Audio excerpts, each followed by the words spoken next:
ನಿನ್ನೆ ಹುಬ್ಬಳ್ಳಿ ನಗರದಲ್ಲಿ ಒಂದು ಅತ್ಯಂತ ಭಯಾನಕವಾದಂಥ ಲವ್ ಜಿಹಾದ್ ಪ್ರಕರಣ ಹೊರಗಡೆ ಬಂದಿದೆ. ಸಮೀರ್ ಮುಲ್ಲಾ ಅನ್ನುವಂಥ ಜಿಮ್ ಟ್ರೇನರ್ ಅವರ ಅಕ್ಕನ ಗಂಡನೇ ಜಿಮ್ ನಡೆಸ್ತಾ ಇರುವಂಥವ್ರು. ಸೊ ವ್ಯವಸ್ಥಿತವಾಗಿ ಈ ಜಿಮ್ ನಲ್ಲಿ ಬರುವಂತ ಹಿಂದೂ ಹುಡುಗಿಯರನ್ನ ಹೊಸಾಯಿಸಿ ಪ್ರೀತಿ ಪ್ರೇಮ ಸ್ನೇಹದ ನಾಟಕ ಆಡಿ ಲೈಂಗಿಕ ದೌರ್ಜನ್ಯವನ್ನ ಮಾಡಿ, ಅಂದ್ರೆ ಅವರಿಗೆ ಮತ್ತು ಬರುವಂತ ಔಷಧಿಯನ್ನ ಗುಳಿಗೆಯನ್ನ ಕೊಟ್ಟು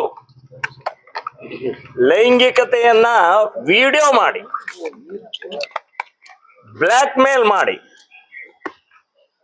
ಇದು ಮಾಡಿದಂತ ಕುಕೃತ್ಯ ಹೊರಗೆ ಬಂದಿದೆ.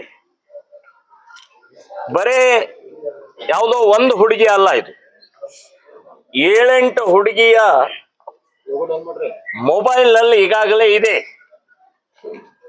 ಮತ್ತು ಗರ್ಭಪಾತದ ಗುಳಿಗೆಯನ್ನು ಕೂಡ ಅದನ್ನು ತಗೊಳ್ಳೋದು ಲೈವ್ ತಗೊಳ್ಬೇಕು, ಇಲ್ಲಾಂದ್ರೆ ವಿಡಿಯೋದು ಬ್ಲ್ಯಾಕ್ ಮೇಲ್ ಮಾಡೋದು. ಸೊ ಇದೆಲ್ಲವನ್ನೂ ಮಾಡಿದಂತ ವ್ಯಕ್ತಿ ಗೊತ್ತಾದ ಮೇಲೆ ನಮ್ಮ ಕಾರ್ಯಕರ್ತರು ಮನೆಗೆ ಹೋಗಿ ಇದೇನಾದ್ರೂ ಕಂಪ್ಲೇಂಟ್ ಕೊಟ್ಟಿದ್ರೆ ಪೊಲೀಸರು ಹೇಳ್ತಾರೆ ನೀವು ಮನೆಗೆ ಯಾಕೆ ನುಗ್ಗಿದ್ರಿ ಅಂತೇಳಿ.